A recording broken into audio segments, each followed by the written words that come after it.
अभी तक मेरी यूट्यूब चैनल सब्सक्राइब नहीं किया है तो प्लीज़ मेरी यूट्यूब चैनल सब्सक्राइब कर लें और बेल आइकन दबाना बिल्कुल भी ना भूलें। तो आज हम बात करने वाले हैं सेल सरफेस रिसेप्टर के बारे में। तो इंट्रोडक्शन की बात करते हैं हम इसकी। तो सभी सेल्स अपने चारों ओर के जो इन्वायरमेंट से सिग्नल प्राप्त करते हैं तथा इन सिग्नल को जो है रिस्पॉन्स करती हैं। यह प्रक्रिया जो है बैक्टीरिया प्रोकैरियोट में भी देखी गई है। वे भी फूड तथा ग्लूकोज ईटीसी की ओर जाते हैं। यूनिसेल्युलर जो है यूकैरियोट सेल्स भी इन सिग्नलिंग मॉलिक्यूल के रिस्पॉन्स करती हैं।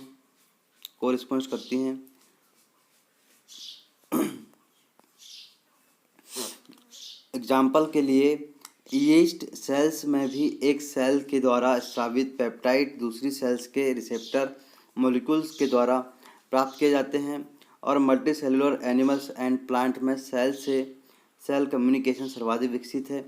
इनमें कई प्रकार के जो है सिग्नलिंग जो है मॉलिक्यूल स्रावित होते हैं जो कि एक सेल से स्रावित होते हैं तथा दूसरी सेल्स के रिसेप्टर मॉलिक्यूल्स के द्वारा उनको स्वीकार किया जाता है तथा इस पद्धति से सेल जो है इंटीग्रेटेड तथा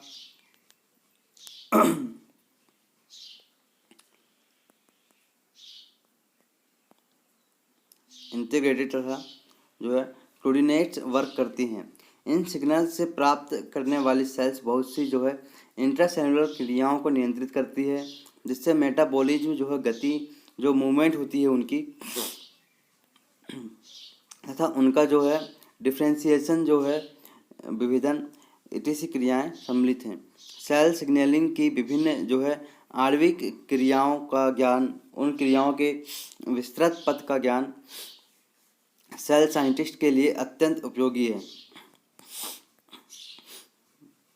बिकॉज इस ज्ञान का यूज कैंसर सेल्स के सिग्नलिंग को समझने तथा उनमें होने वाले परिवर्तनों को जानने में किया जा सकता है।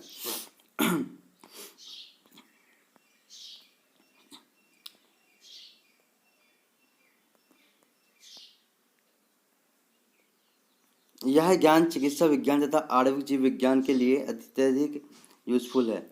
Modes of cell signalling. Direct cell signalling. Cell से सेल को सिग्नल में एक सेल का दूसरी सेल के मध्य जो है पारस्परिक अन्योन्य क्रिया जो है पर निर्भर रहता है। यह एक सेल के द्वारा स्रावित संकेत मॉलिक्यूल पर निर्भर रहता है। यह सिग्नल मॉलिक्यूल दूसरी सेल्स को सिग्नल पहुंचाता है। एनिमल टिश्यू में एक सेल का दूसरी सेल से सीधा संबंध अत्यधिक महत्वपूर्ण होता है। इस क्रिया में इंटीग्रिन्स तथा जो कैडेनिन जो है इम्पोर्टेंट योगदान देते हैं। ये अणु केवल जो है सेल्स को जोड़ने का कार्य नहीं करते। ये मॉलिक्यूल्स ऐसे संकेत सिग्नल मॉलिक्यूल्स का कार्य करते हैं जो सेल्स की जो है प्रोलिफरेशन तथा उनके जीवित रहने या अन्य विशिष्ट वर्क्स के लिए उत्तरदायी होते हैं। ये संकेत जो है मोलिकुलर सेल्स की बाहरी लेयर प्लाज्मा मेम्ब्रेन पर पाए जाने वाली रिसेप्टर मॉलिक्यूल्स के द्वारा एक्सेप्ट किए जाते हैं।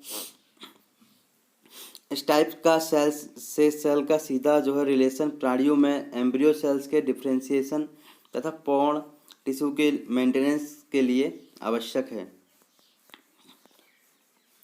सेल का जो है सेंसरी और सेल से पीछे रिलेशन के अतिरिक्त कुछ अन्य पद्धतियाँ भी संकेत देती हैं जो मॉलिक्यूल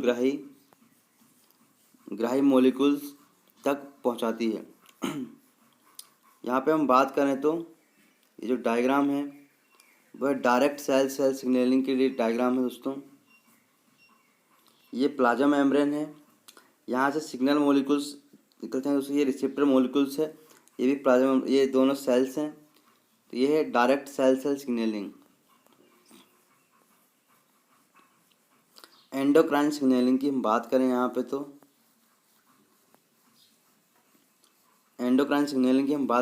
तो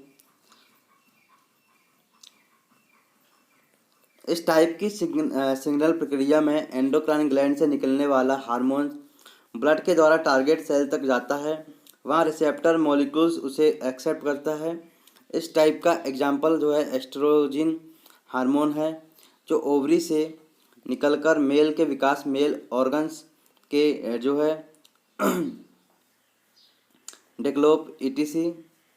डेवलप ईटीसी में भाग लेते हैं। इसी टाइप जो है पिट्यूटरी ग्लैंड प्यूस जो होती है, उसमें थायराइड जो है पैंक्रियाज ईटीसी ग्लैंड से निकलने वाले हार्मोन्स भी इसी प्रकार जो है इंट्रासेल्युलर ग्लैंड से निकलकर टारगेट सेल्स को संकेत देते हैं।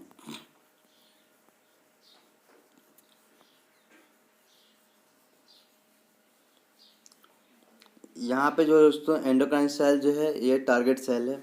यहाँ पे जो है रिसेप्टर मॉलिक्यूल्स होते हैं दोस्तों, यहाँ पे हार्मोन्स होते हैं, और ये ब्लड, यहाँ से ब्लड सर्कुलेशन होता है एंडोक्राइन। यहाँ पे दोस्तों पेरेनक्राइन ग्लैंड की हम बात करें यहाँ पे दोस्तों, तो इस टाइप की जो प्रक्रिया में एक सेल से स्रावित सिग्नल मॉलिक्यूल पास की दूसरी सेल को प्रदान करते हैं। उन सिग्नल मॉलिक्यूल्स के फलस्वरूप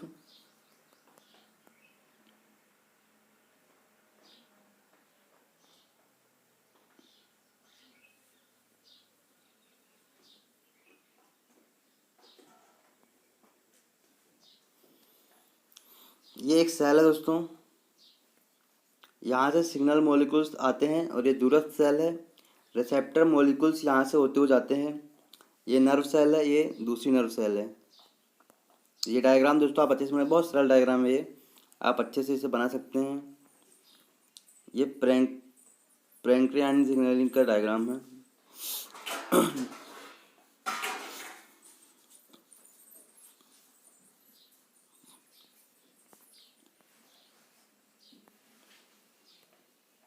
दूसरी सेल अपना वर्क प्रारंभ करती है। इस टाइप के सिग्नल्स का एग्जांपल जो है न्यूरोट्रांसमीटर जो है एड्रिनल के है, जो कि नर्व सेल्स में देखने को मिलता है।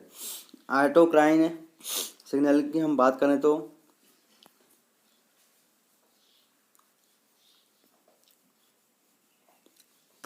इस प्रकार के सिग्नल जो हैं वर्टिब्रेट एनिमल्स के इम्यून सिस्टम के बाहरी एंटीजन के प्रति देखने को मिलते हैं।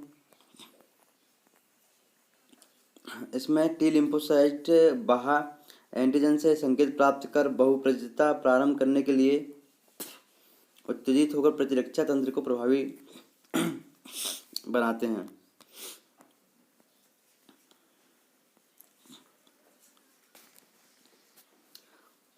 ये दोस्तों ये है ऑटोक्राइन सिग्नलिंग है। ये यहाँ पे दोस्तों ये पूरा का पूरा सिग्नल मॉलिक्यूल्स है, ये सेल्स है, यहाँ से रिसेप्टर मॉलिक्यूल्स वर्क करते हैं। दोस्तों अगर आपने अभी तक मेरे यूट्यूब चैनल सब्सक्राइब नहीं किया होगा तो प्लीज़ मेरे यूट्यूब चैनल को सब्सक्राइब जरूर कर लें, और बेल आइकन दबाना बिल्कुल भी ना भूलें।